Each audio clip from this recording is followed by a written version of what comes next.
The very word secrecy is repugnant in a free and open society. And we are, as a people, inherently and historically opposed to secret societies, to secret oaths, and to secret proceedings.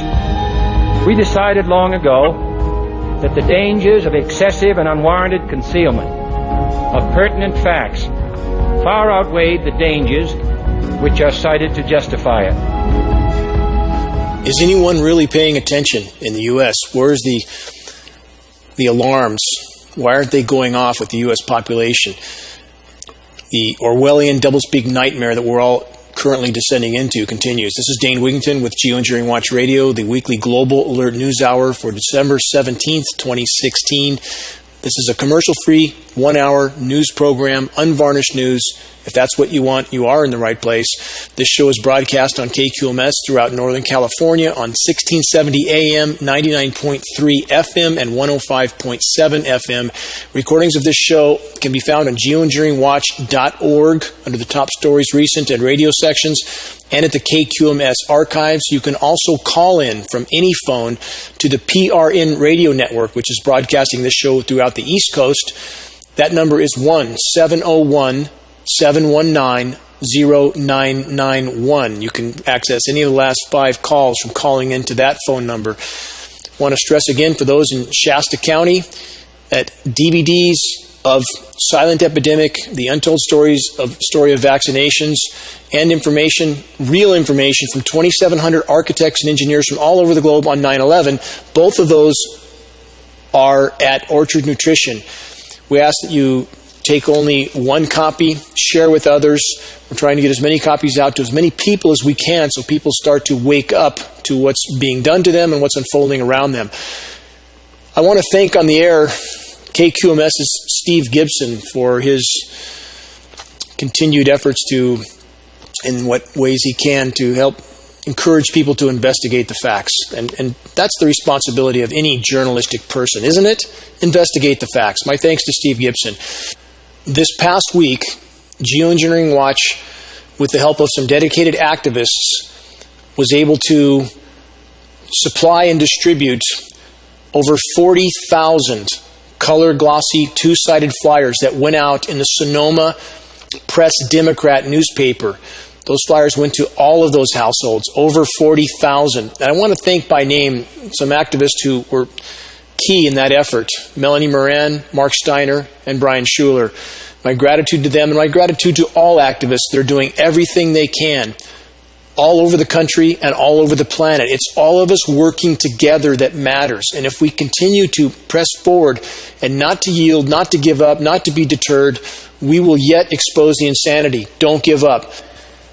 I want to read 2 quotes from Terence McKenna, something to think about and consider. After long centuries of harmony with nature, the knowledge of the mystery that was finally lost, we, the human race, in our anguish, traded partnership for dominance, traded harmony with nature for rape of nature, traded poetry for the sophistry of science. In short, we traded our birthright as partners in the drama of the living mind of the planet for the broken potsherds of history, warfare, neurosis, and, if we do not quickly awaken to our predicament, total planetary catastrophe.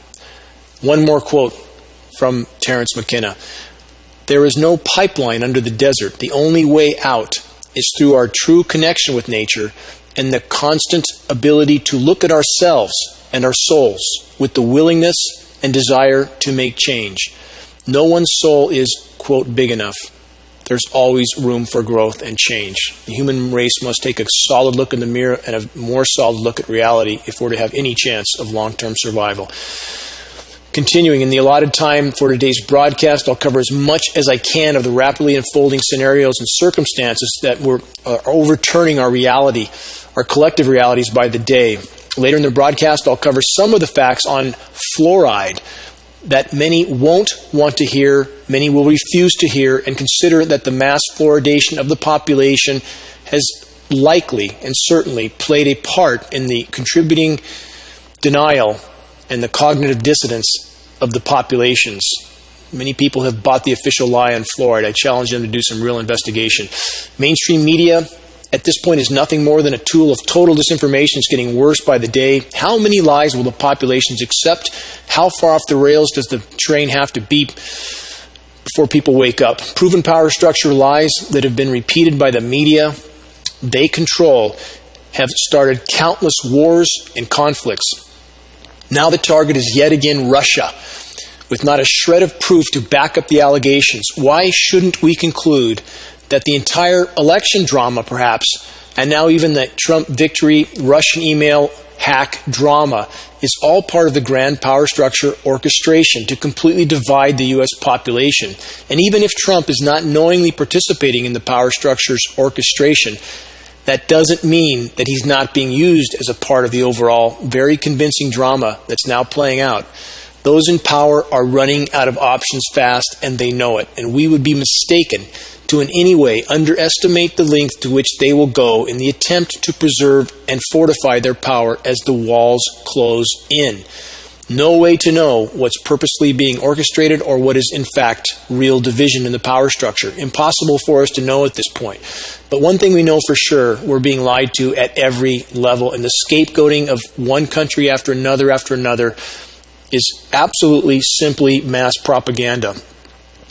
On that note, on the dumbing down and the sickening of the population, it carries on back to mainstream media and their lies. I witnessed something this week that was truly appalling and a fortification of a lot that I just said.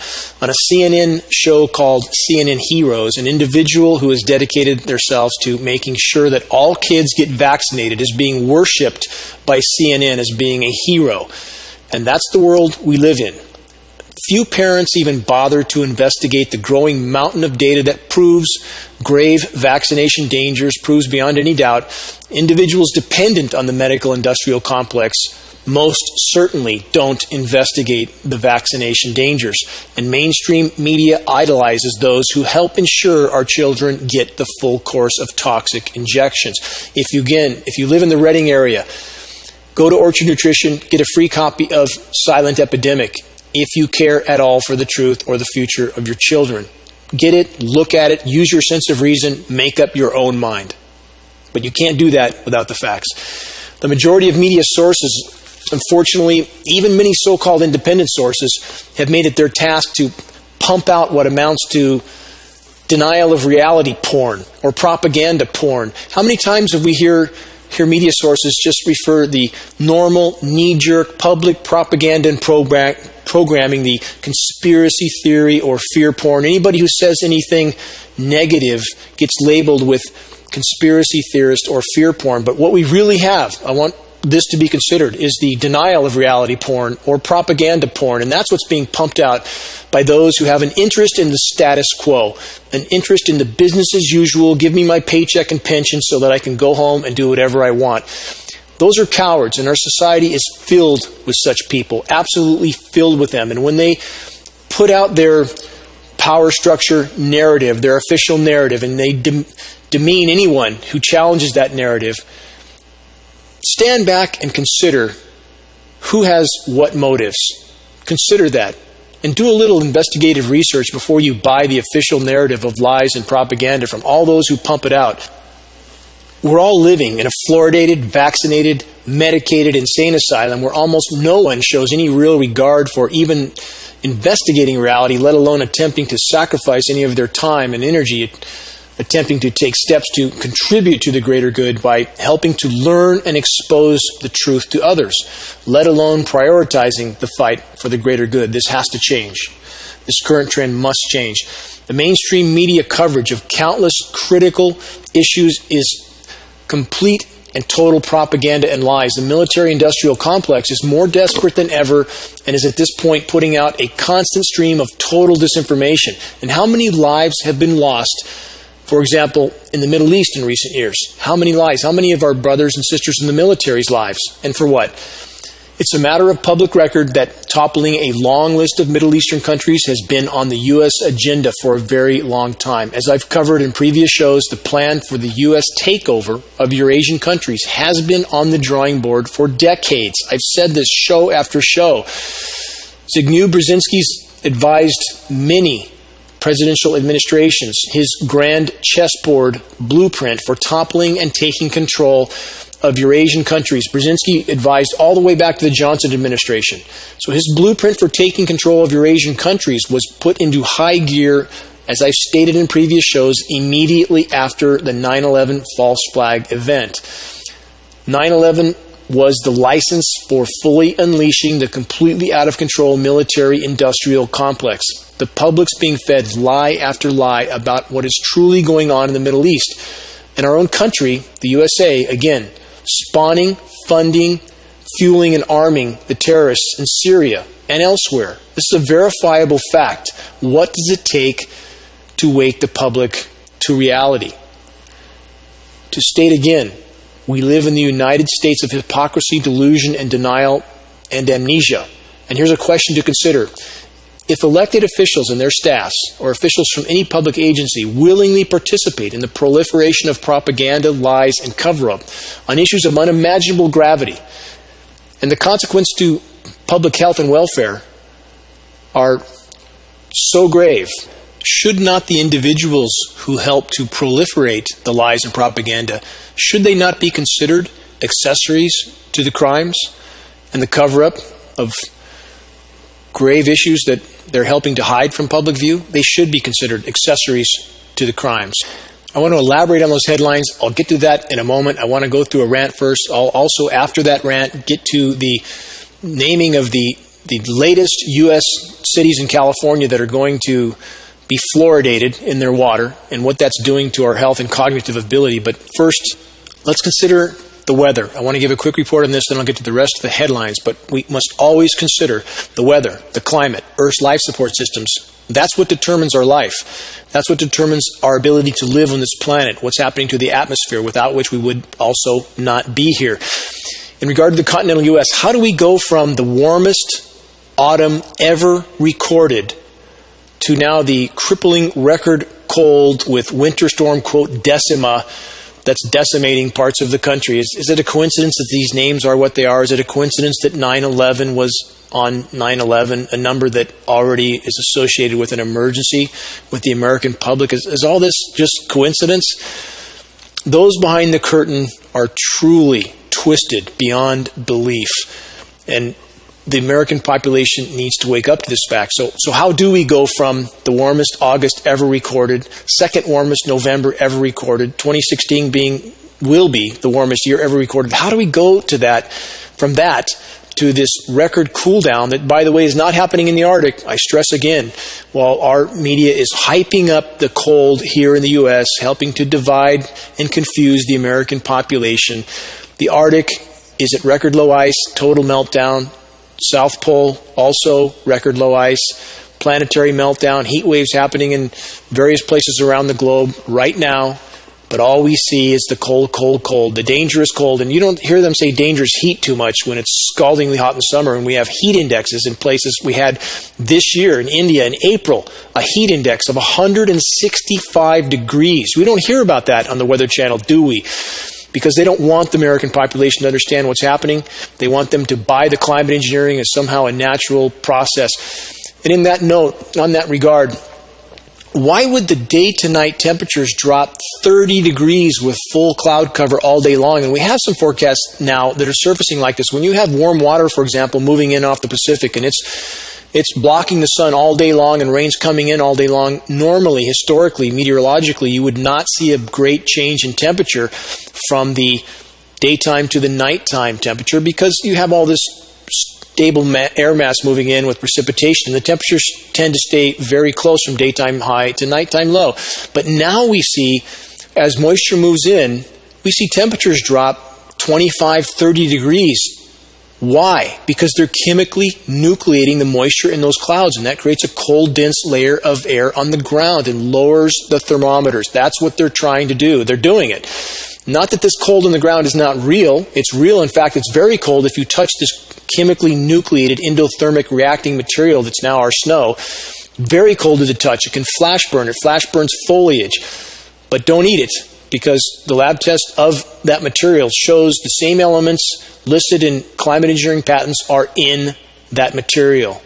And as this moisture is moving in, it's being chemically nucleated, it tends to dry up and scatter and disperse that moisture. It's part of the chemical reaction. It's part of putting particles in the atmosphere. It tends to dry up a lot of the rain as it's entering from the west coast. And that's part of the goal of solar radiation management, to expand that moisture into the largest possible cloud cover, which also traps heat, by the way. So how is it that so often now our forecasts, which is schedule weather, on the west coast, we seldom have a forecast of just rain. So often it's, as I've stated in previous shows, it's chance of rain, possible showers, few showers. They seldom say 100% chance of rain, because the meteorologist also can't explain away or possibly predict when you have a variable as large as climate engineering going on every day that can vary every day. So the forecasts are fluctuating radically. And consider this, the snow that's falling. Now, how many times do we hear them speak of a snow level anymore? Not very often at all. We hear them talk about you're either on the cold side of the storm or the warm side of the storm. Since when? Since when do you have a winter storm with a cold side and a warm side? I go over this week after week to try to make people understand our weather is being radically manipulated. And if you don't believe this, as I've stated over and over, and we'll state again, look it up. Search engineered snowstorms. Search Chinese scientists create engineered snowstorms. They can do it. Certainly we can do it. The paid liars of the power structure-owned disinformation sources like the Weather Channel continue to make it up as they go. The following was a statement from the corporate weather disinformation machine.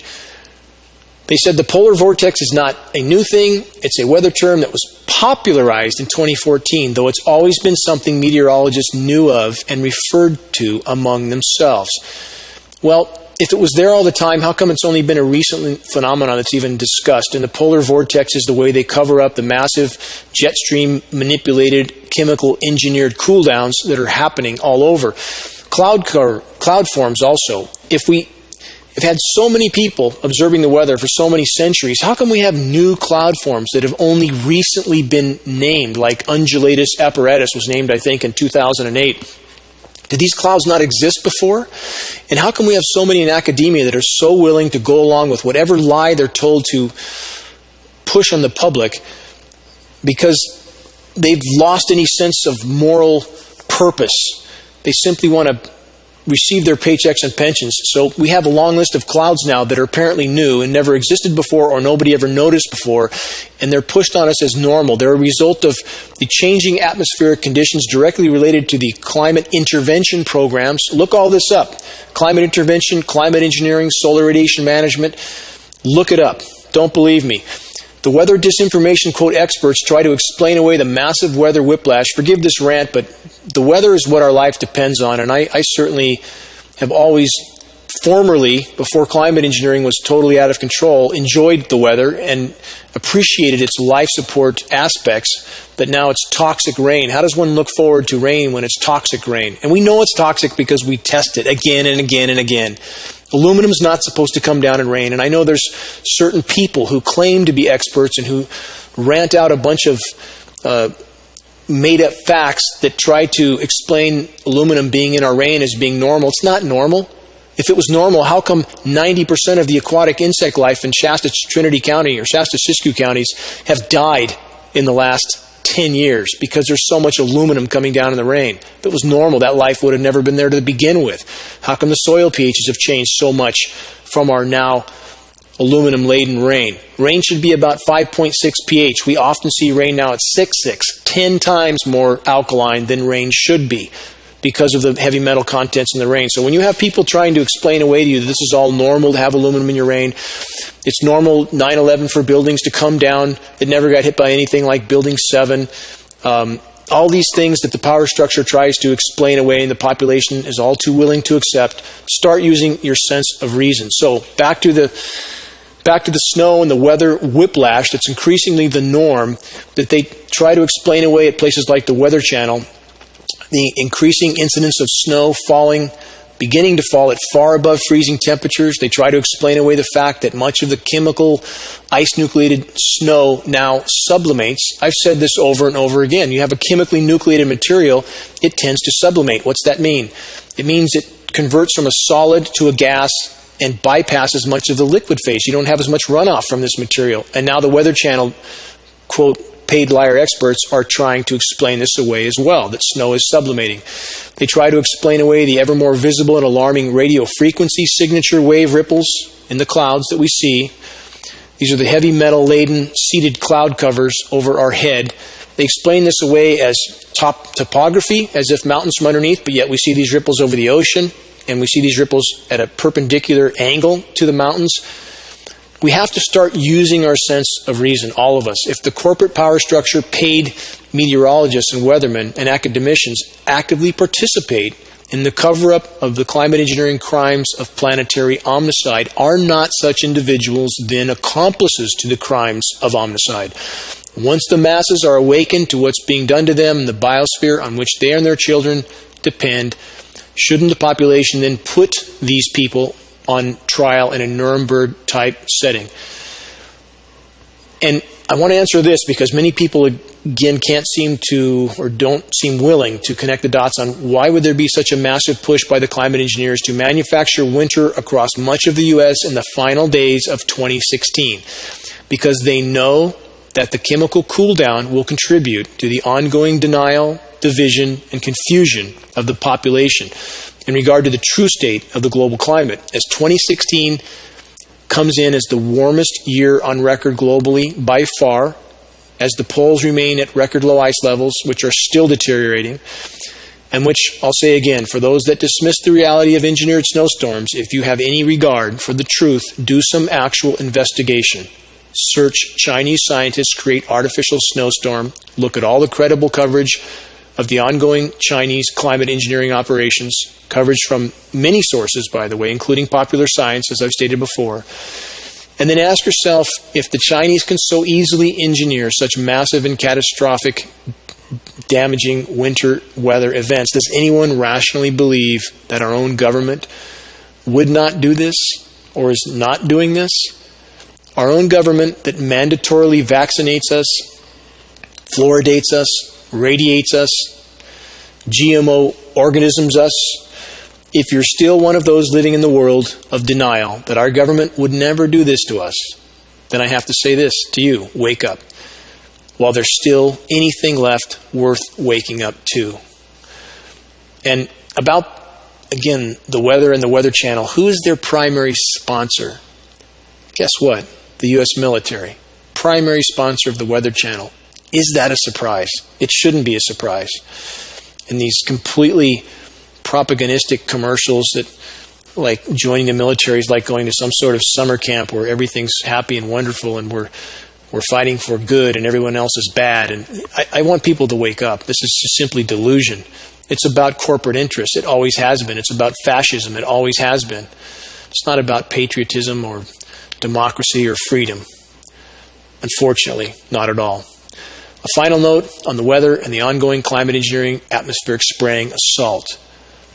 Here's the title of a peer-reviewed science study published this year that addresses the climate engineering issue. Here's the title of that study: Assessing the Direct Occupational and Public Health Impacts of Solar Radiation Management with Stratospheric Aerosols. What does that science study say?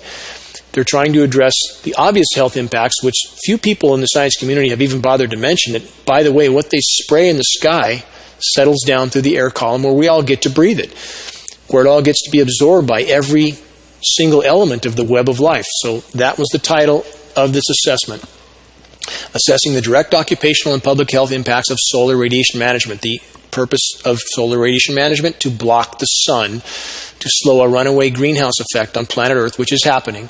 But the problem with climate engineering is worsening the problem. It's not helping. It's not only worsening the overall climate disintegration, it's contaminating the entire planet. But this is the military-industrial complex. This is their mentality. This is a weapon that they use on countries around the globe, including now their own populations. They're not about to let this weapon go. From this study, this excerpt: geoengineering is the deliberate large-scale manipulation of environmental processes that affects Earth's climate in an attempt to counteract the effects of climate change, injecting sulfate aerosol particles and designed nanoparticles into the stratosphere, i.e., again, solar radiation management, SRM. Now, Nanoparticles, states right here, this science study, the goal of injecting these particles into the atmosphere. Obviously, those particles come down where we, again, inhale them. The smaller the particle, the more damaging it is. Nanoparticles, unimaginably small, unimaginably dangerous. And consider that these microscopic, bioavailable toxic metals are being absorbed not by just us, but the entire web of life. And consider this when any media source, and we have many media sources here in Northern California, in Redding, who attempt to convince you to ignore the aircraft aerosol dispersions that you can clearly see occurring with your own eyes over our heads. Understand that you're being lied to by people with agendas. And their agendas in many cases is as simple as this.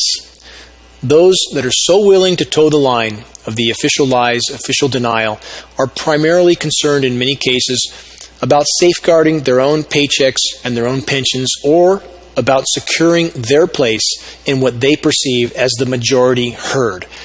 If you care about your future and the future of your children, think for yourself. Do an honest investigation of the facts and use your sense of reason. That's why you have it. On to the power structure's desperate effort to hide the truth. Here's a headline: Ghost banning on social media. The start of systematic censorship. That's what's happening now. So those who toe the line for the official narrative, and again, we have many of those sources in Redding, Northern California, Shasta County, and in fact, they're all over. But those who toe the official narrative certainly know they're not at risk for being taken off the air or taken off the internet, because they're towing the official narrative. They're safe, and that's the way they like it. They don't care about the truth. They don't care about the common good or the greater good. They simply care about marginalizing anyone who dares to tell the truth, which secures their place in the herd, secures their own source of income perhaps, because they know the power structure won't take them off the air. An excerpt from this headline by Peter Lavelle. There's mounting evidence alternative news providers are the targets of censorship on Facebook, Twitter, Reddit, and elsewhere.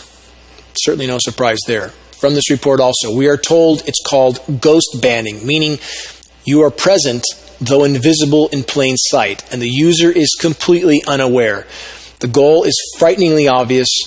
Deny a, quote, offending website traffic to the point that it disappears from public view. Many sites are being targeted in this new form of censorship already. No secret, no surprise. I want to remind of an incident, February 2015, about 24 to 30 mainstream sources covered geoengineering. So when people go online and they search geoengineering, geoengineeringwatch.org is the top of the search engine list on every search engine, I think.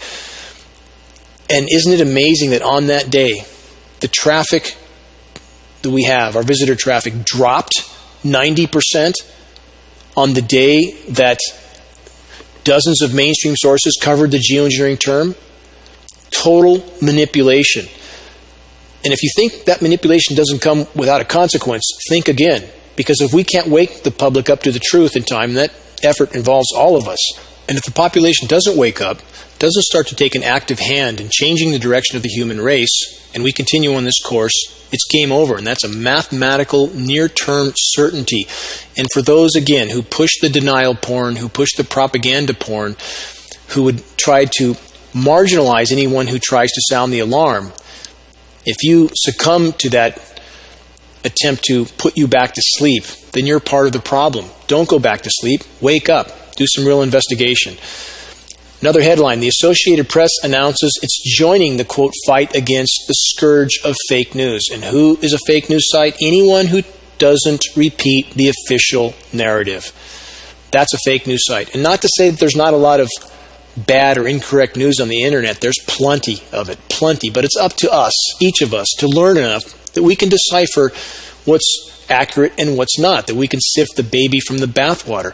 There's plenty of fake or incorrect news everywhere. Our society is full of it. How many different belief systems do we have in our society? How many different organizations and individuals, all with a different perception of reality? But it's up to each of us to get at the frontline news, and you simply can't find that in corporate media. You can't. All you can find is the official narrative, the groupthink, power structure, tailored propaganda. That's all you find. More headlines. The military-industrial complex, as I've said over and over, as it's running out of options, and it will move toward conflict on countless fronts. Why is this conflict occurring? Who is in the most countries? Who has 700 military bases all over the globe and in countless other countries, though none of those countries have a base here? We need to consider who's fueling those conflicts. Here's the headline: U.S. ready to confront Beijing on South China Sea, states a U.S. admiral. What are we doing there to begin with? It's looking after U.S. interests. What are U.S. interests? Anything that fuels the fascist military-industrial complex. It's the way it's always been. Unfortunately, the U.S. population and other first-world populations have been all too willing to go along with that as long as their own personal situation wasn't disturbed and they could continue to pursue their own personal agendas. But at what cost? To continue this current course till there's nothing left? Is that really being responsible to our children? So the U.S. ready to confront Beijing. They're picking fights with other nations all over the globe. They're fueling conflicts. They're supplying Saudi Arabia weapons that they're using to kill innocent civilians in Yemen. The military-industrial complex is what's holding up the U.S. economy right now. It's the manufacturing of weapons, and it's the fueling of a military that's being funded by printed, fed fiat money from private bankers who run countries and thus run the world. That's, in a nutshell, what's going on. Another headline: Obama expands military support of militant forces in Syria. Why doesn't this strike people as being completely criminal? That our country is literally and verifiably, indisputably supplying arms to the, quote, friendly terrorists. Is there such thing as a friendly terrorist? A moderate terrorist? Why can't the American population see what's going on? We're supplying terrorist arms to topple a foreign government that was on the record discussed going way back, decades back, to Brzezinski's Grand Chessboard, again confirmed after 9/11 by General Wesley Clark. 1 week after 9/11, General Wesley Clark stated on the record all the countries that would now be toppled because 9/11 happened. The 9/11 license to unleash the military-industrial complex. And here we have this headline: Obama expands military support of militant forces in Syria. Completely criminal. Arming terrorists to topple another government that was named all along the line. Why doesn't the American public respond to this? Why don't they stand up and say no more? No more. We don't have the right to arm terrorists in some other country. What if Russia was arming some sort of militant group in our country, or say in Mexico, to invade and attack our borders? Or would we stand for that? How can the Americans stand for this when it's us doing it all over the globe, supplying militants or terrorists with arms? Nothing new here. Another headline: Trump isn't alone in planning billions more on military spending. From that headline, the global struggle to grab more territory and resources and energy is shifting into high gear. That's what it's all about. It's about the collapsing of the reality that's been and the desperate effort for those in power to try to secure what's left of the planet's resources. That's what it's all about. Another headline: Organizers Koch, Soros, CIA, MI6, all together now making Russia the enemy. One thing about Trump, I certainly salute that he doesn't seem willing to start a fight with Russia. Very glad about that. But there's a lot of other things to be alarmed about. And we don't know who is really pulling the strings behind the curtain and what their agenda is. We really don't know, or who's a part of that. But again, back to this headline: Koch, Soros, CIA, MI6, all together now making Russia the enemy. From that report, the rising hysteria about Russia is best understood as fulfilling two needs for official Washington narratives. The military-industrial complex is transitioning from the, quote, war on terror to a more lucrative new Cold War, and blunting the threat that a President Trump poses to the neoconservative, liberal, interventionist foreign policy establishment. I acknowledge that, and I hope that Trump continues to head in that direction if he manages to get inaugurated after this latest complete, desperate attempt to demonize Russia, but as I read in the earlier headline, Trump is also planning to spend billions more on the military.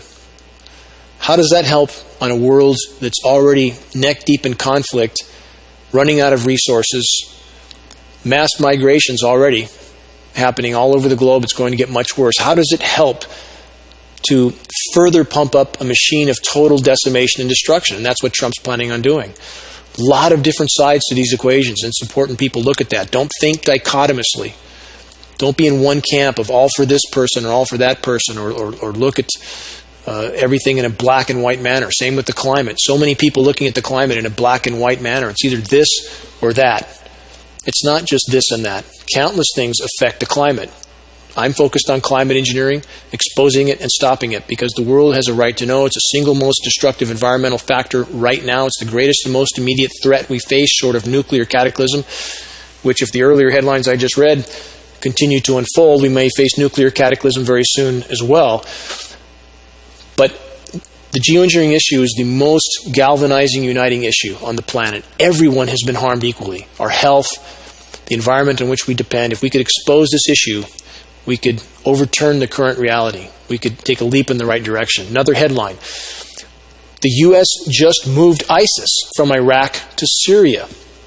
Back to what I said earlier in this program, Obama waiving certain restrictions in order to further supply the Syrian-friendly terrorists, which of course is an oxymoron, with arms, and now the U.S. is moving ISIS from Iraq to Syria, because the Syrian situation is a total disaster that was spawned and fueled by elements in the Western power structure. And now, for all the carnage that's happening in Aleppo, for example, our media completely spinning that reality of what's really happening there and why it's happening. And for those who care about the truth, you must look for alternative forms of information. If you only watch mainstream media, how can you have a trial if you had a trial in court and you had only one side of the story presented? Is that a fair trial? No, of course not. So how can Americans, if they watch the completely controlled corporate U.S. media, think they have a clue about what's going on? So the carnage in Aleppo, and now with getting the civilians out of Aleppo, that is very difficult for the Russian government and the Syrian government, because the terrorists, being armed by the U.S., bomb those convoys when they try to leave Aleppo. Why is that so hard to see? And our corporate media is not going to tell us what's really going on in Iraq, and they don't want to talk about Mosul, the total disaster in Mosul, or Iraq as a whole. Does anybody even remember the lies about Iraq? We're going to free the Iraqis. Do you think any Iraqis are grateful for what we've done to their country? Really? Are they grateful? Saddam was a tyrant, but let's remember we armed Saddam. Let's remember we gave him all sorts of weapons, right up until the point where he decided he wasn't going to use U.S. dollars anymore. And then he became the demon. When he was going to trade oil in currency other than dollars, then he was demonized. And that's how the power structure works. So now the power structure is focusing on what's happening in Aleppo, blaming everything that's happening in Syria on Russia and Assad, which is not true. That doesn't mean Assad's a great guy. It just means that this carnage that's happening there is 100% the cause of actions that were undertaken and instigated by people in Western power sources, the warmongers, the warhawks, that have toppled country after country after country. How much of a trail of carnage do we need? How many countries? Afghanistan, Iraq, Egypt was decimated, Libya. Now we have Syria. How many countries need to fall? This is nothing new. Back to the grand chessboard, back to what Wesley Clark was told a week after 9/11. All these countries would be toppled. How hard is it to connect these dots? And why won't the American public try? Perhaps fluoride's a factor. Let me get to that soon. One more headline here. Palmyra surprise, the U.S. just moved ISIS from Iraq to Syria, as the headline I just read. From that report, faced with the fall of the terrorist stronghold of Aleppo, Washington and its allies have no choice but to throw everything they have into the battle with Assad. To carry this point further, the Defense Intelligence Agency issued a warning that the Obama administration's strategy would drive ISIS from Mosul in Iraq to Syria, and that plan is now actually being carried out. It's not just a warning anymore from the Defense Intelligence Agency. This is a plan to weaken and ultimately oust Syria's President Bashar al-Assad and replace him with a Sunni Sharia law regime, one led by jihadists, that the Defense Intelligence Agency had warned about and called this scenario, quote, an unraveling. But the Obama and the U.S. Congress are now actually choosing it so as to set the incoming President Trump up with an opportunity to replace Assad's government by one that the Saudis and their U.S. allies and the weapons manufacturers will control. That's what all of this is about. If you care about coming to correct conclusions, look for other sources of data besides mainstream media, and look quickly, because those other sources of data may be shut down soon, thanks to the complacent U.S. population and their willingness to allow those in power to completely silence anyone trying to tell the truth.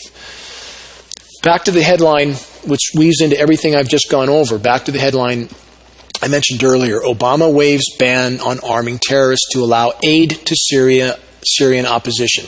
Terrorists, that's all they are. We're aiding terrorists. An excerpt from that headline. President Obama waived a provision of federal law designed to prevent the supply of arms to terrorist groups to clear the way for the U.S. to provide military, quote, assistance to vetted opposition groups fighting the Syrian dictator. So the opposition terrorists which assist the U.S. in carrying out their policy.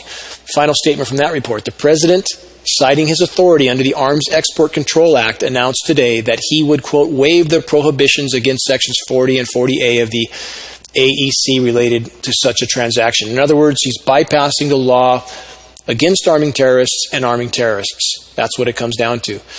Now, with all this going on, biosphere implosion, military-industrial complex out of control, public oblivious to almost everything going on, our children are being vaccinated, even though there's mountains of data, ever increasing mountains of data to prove that these vaccinations are harmful. We in fact, on that note, we have a new vaccination study on Australian students where about 60,000 of them are going to be used as guinea pigs for new vaccination experimentation. This is going on right now. So with all this happening, why doesn't the population respond and use their sense of reason and start to think their way out of this box?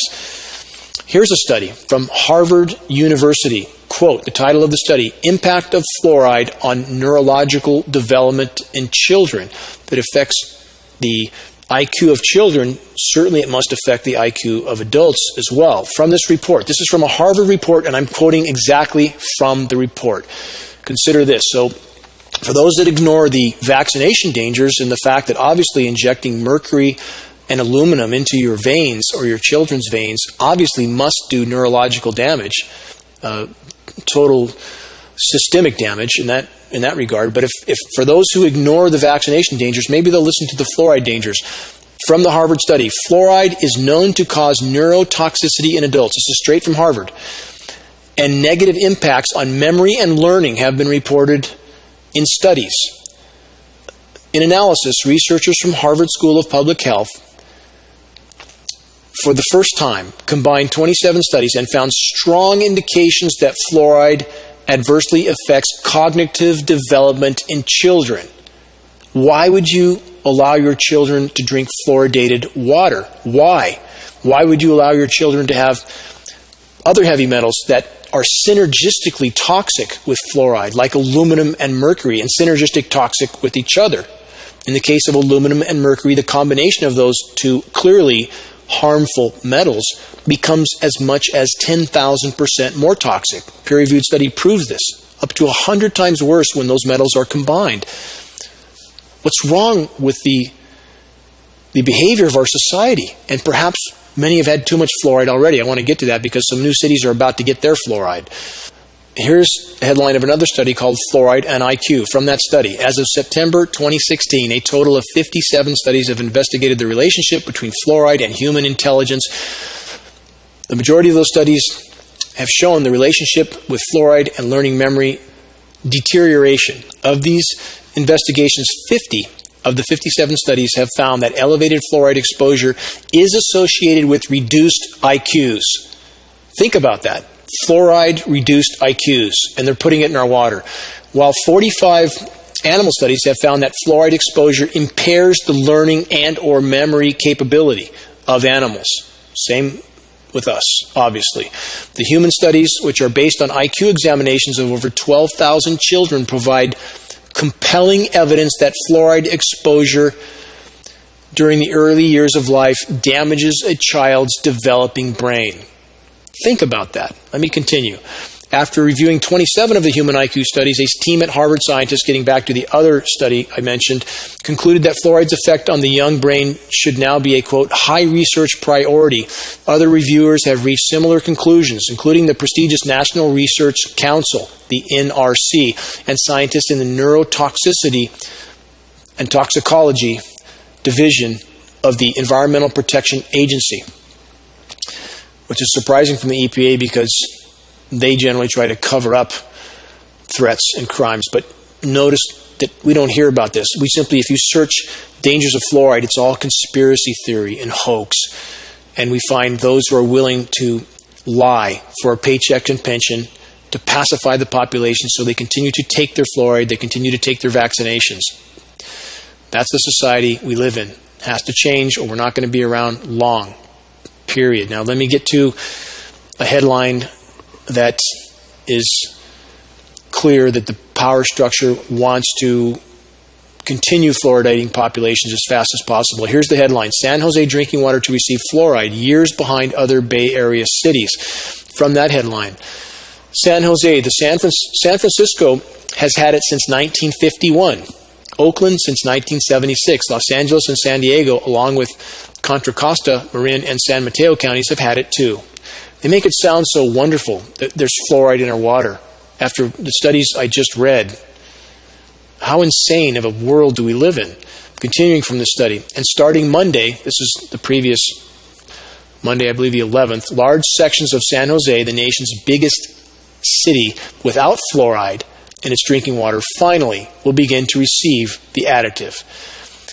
Continuing, the move comes several years after a published by dentists, the Santa Clara County Public Health Department, and the Silicon Valley Leadership Group, who contend that fluoride can help reduce high rates of cavities. Let's stop there for a moment. So we're going to trade brain function for correct oral hygiene. Is that really a good trade? And does fluoride really help cavities? Is that really proven? Because there's a big question in that regard as well. And why do you need to drink fluoride? If it did help the teeth, then simply using it in toothpaste would be the logical conclusion. But even then, some of it's absorbed. And when we know it's reducing our IQs, reducing our cognitive ability, why is none of that mentioned? And studies prove this. Continuing from the report, reduces the high rates of cavities, particularly in low-income children with limited access to dental care. In 2011, they persuaded directors of the Santa Clara Valley Water District and the area's wholesale water provider to vote 7-0 for the project to fluoridate drinking water. Some of the officials said this: it's a social justice issue. The rich kids in Palo Alto have had fluoride for years, as if it's so wonderful again. But the kids in East San Jose haven't. This was said by Fred Fair, CEO of the Health Trust, an organization in San Jose that funds these types of programs. He continues, we see kids in elementary schools coming with rampant cavities, obsessed teeth, and root canals, said Fair, whose organization built 2 dental clinics in East San Jose and Sunnyvale. He says, when you have that kind of pain, usually you can't eat well or sleep well, and you can't pay attention in school. How much can you pay attention when your IQ has been dropped because of fluoride exposure? The American population really, really needs to wake up. Fluoride was used in Nazi concentration camps to keep the prisoners docile. This is fact. And you'll find, if you search this, yes, you'll find people who deny this fact. Just like you find people who deny lots of other facts. Vaccination issue. How can we live in a society that can't think their way out of the box on vaccinations? They can't decide for themselves that injecting toxic heavy metals into your children's veins can't be good for them. On Monday, 230,000 people, this is from the report, in East San Jose will begin receiving fluoridated water.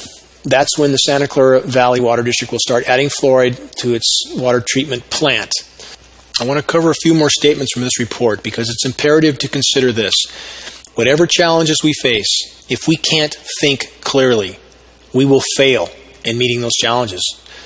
We'll fail to exist much longer on this planet if we continue in this current course. So when we combine, back to climate engineering, the toxic metals that we are all absorbing from that, aluminum, now we look at what's in vaccinations, the aluminum and mercury, we look at the mass fluoridation of U.S. populations when it's being refused all over the world in many other locations. When we start combining all this, do we really stand back and think all this is an accident?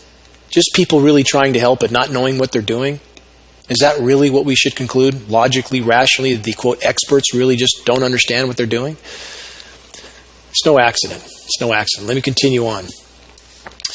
A state law signed by former Governor Pete Wilson in 1995 required water providers, both governments and private companies with more than 10,000 connections, to add fluoride. They want to make sure they get the majority of the population. Over the years, various state and federal grants have paid the costs to install fluoridation equipment in cities around California and around the country. What a surprise. Roughly 64% of California residents now receive fluoridated water, according to the U.S. Centers for Disease Control. The CDC who won't allow top experts with mountains of documents to testify before Congress. That's our Centers for Disease Control. They're nothing but a criminal organization. Continuing from the report, a naturally occurring mineral, fluoride, was first added to drinking water in Michigan in 1945. Is that a coincidence that right after the war, right after Nazi scientists were brought here under Project Paperclip, science or historical fact, and what they were doing, their practices were looked at and adopted by the U.S. government? Is it a coincidence that that's when the fluoridation started? And just because fluoride is a natural mineral, aluminum's a natural mineral as well, isn't it? Does that mean we're going to start taking aluminum pills as well? Should that be good for us also? Use your sense of reason. We all have a responsibility to use our sense of reason and not blindly accept the official narrative, which has already pushed us off the cliff. We're in free fall right now. Finishing with this report, the CDC has called it fluoride, adding fluoride to the water, one of the 10 greatest public health achievements of the 20th century, really adding industrial waste, because that's where the fluoride is gotten from, it's industrial waste, that this is one of the 10 greatest public health achievements of the 20th century. And don't worry, because in the same report that mainstream media just put out about San Jose now getting fluoridated, they find one paid liar expert, a Dr. Howard Pollack, who reassures us that fluoride is safe. He said that the issue has been studied extensively and that fluoride is safe, quote unquote. So they find one person to confirm their lie of safe fluoride, or other experts to confirm that vaccinations are safe. Go back to sleep. Don't worry. Climate engineering isn't happening above our heads. Buildings fall down from nothing at 9/11, like Building 7, from some couches and chairs burning in the first floor. We're over in the Middle East just spreading freedom and democracy. We're good. They're bad. We have to start thinking for ourselves, or we will soon have nothing left to salvage. Consider all that I've covered today, and consider the apathy of the population so far that has to be changed. It must be changed. People must use what's left of their sense of reason so we can try to come out of the darkness that's enveloping all of us right now. We are on the fast track to near-term total human extinction. IQs are going down, by the way. Look it up. I never ask anyone to believe anything I say. I simply ask them to investigate what's going on. And if you have a media source, and as I stated earlier, there's plenty of them in Shasta County, that tries to tell you, because people are pushing back against this effort on Global Alert News to try to share the truth, if they tell you, don't worry, go back to sleep, it's all just a hoax, and you believe that, then you just failed the test. Investigate for yourself. We must all make every possible effort to wake up, to wake others up around us, to face the full, unvarnished truth. We all have a responsibility to get past program denial. We have a responsibility to look for information from independent sources, to do our part for the whole, for the greater good. This is not an option, it's an obligation to our children, an obligation to the web of life, an obligation to the planet on which we live, of which we are a part. Make your voice heard in the fight for the common good. Until next week, this is Dane Wigington with GeoEngineeringWatch.org.